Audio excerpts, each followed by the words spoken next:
The story begins with a young boy named Joon-kyung, a math prodigy in elementary school.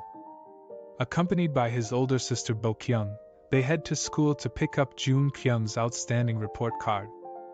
On their way home by train, Bo-kyung proudly shows the report card to fellow passengers, who applaud the boy's achievements.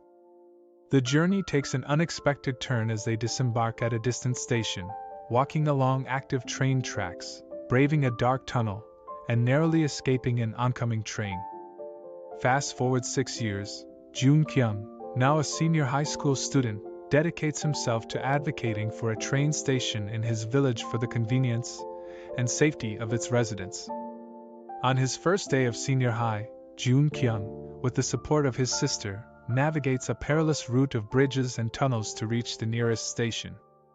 There they find that the train is driven by their father, Tae-yoon, a machinist with demanding work hours. During the journey, Tae-yoon's coworker presents Joon-kyung with a greeting card for his first day. Despite their efforts, they arrive at school late, interrupting the flag ceremony. Joon-kyung rushes to join the line, earning himself some curious looks from his classmates, including his friend Ra-hee. After the ceremony, the siblings take a group photo, with Joon-kyung insisting on holding the bouquet in the middle. Meanwhile, in Tae-yoon's office, discussions about building a station in their village are underway.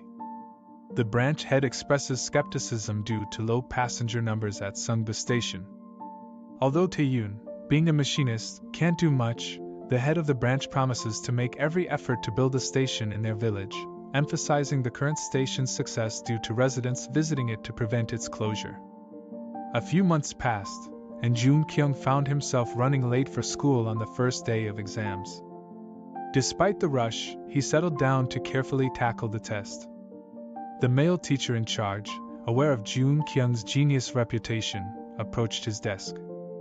As the exam concluded, Ra-hee, responsible for collecting papers, noticed that Joon-kyung had filled in the wrong answer sheet. Fortunately, she quickly alerted him, allowing him to correct the mistake within 5 minutes. Ra-hee, intrigued by Joon-kyung's peculiar but genius demeanor, shared her interest with friends. She described his odd behavior and confessed to following him, aspiring to befriend him. After school, Ra-hee observed Joon-kyung posting a letter and assumed it was meant for his girlfriend. The next day, her curiosity got the better of her, and she discreetly read a copy of a letter in his bag, discovering its actual purpose: to urge the president to build a station in his village. Caught by Joon-kyung while reading, Ra-hee apologized. The following day, during a car trip, she playfully teased him for not writing the letter formally. Later, she apologized again, offering to teach him how to compose a proper and polite letter. Being the daughter of a city governing council member, she was well versed in official letter writing.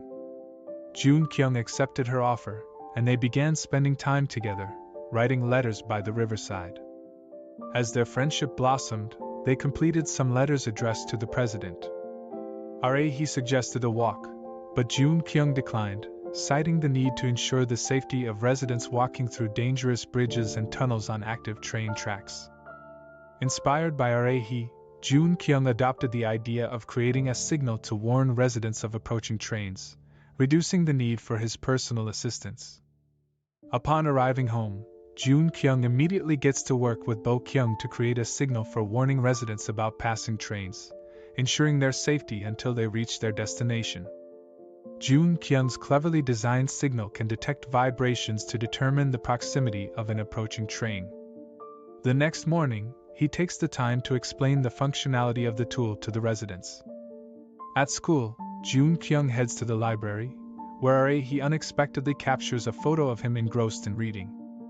This leads to a conversation where he shares his childhood dream of becoming an astronaut due to his fascination with stars. Ra-hee generously lends him some books from the library, which he eagerly reads at home.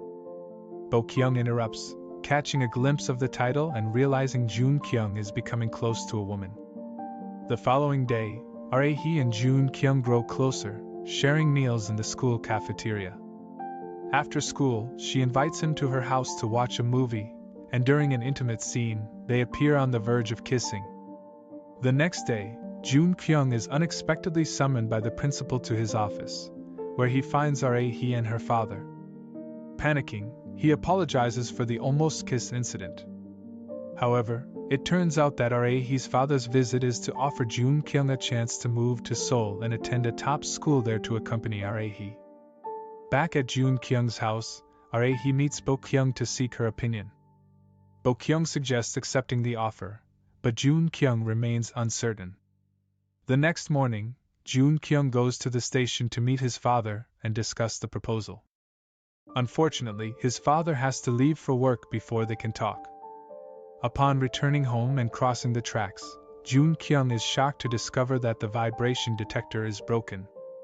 Tragically, several residents lost their lives in the accident, and others jumped into the river. Overwhelmed with guilt, Joon-kyung recalls a childhood incident when he lost his school hat in the wind, while Bo-kyung held onto him.